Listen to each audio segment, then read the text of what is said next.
Food is one of the most important things when it comes to adventuring outdoors. Not only is it important to refuel, but dining in a beautiful location is half of the appeal.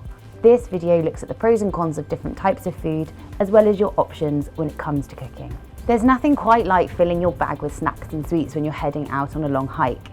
You're burning lots of calories, and so you can throw any diet plan out the window and gorge yourself on your favourite food. But after a long day, there's nothing quite like sitting down to a hot meal.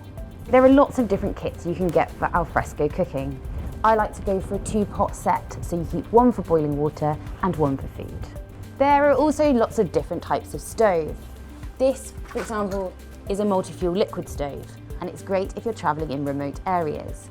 You can actually fill it up from any petrol station, so on a multi-day expedition, it can be really handy.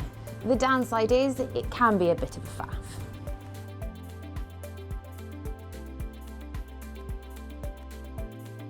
This is a standard camping gas stove, and you can find refills in most medium-sized towns and even smaller villages along the better-known hiking trails.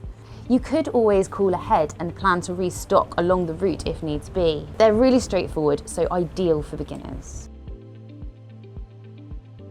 There are endless options when it comes to food. Do consider cooking time and water resources. Rice, for example, takes much more time and water to cook than pasta, which means it will use up much more gas too. Perhaps not ideal for those longer trips. Check out our video on sourcing water for more information on boiling water and cooking with water in the wild. For single-day trips, you might want to think about preparing your meal in advance. Then you can simply reheat it when you arrive. But if you feel like treating yourself, you could opt for a gourmet expedition meal.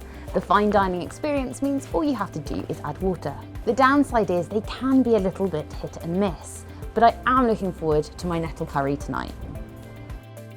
Whatever your food choice, it's always important to refuel after a long day's hike, and a hearty hot meal is a great way of doing this. But most importantly, don't forget the wine.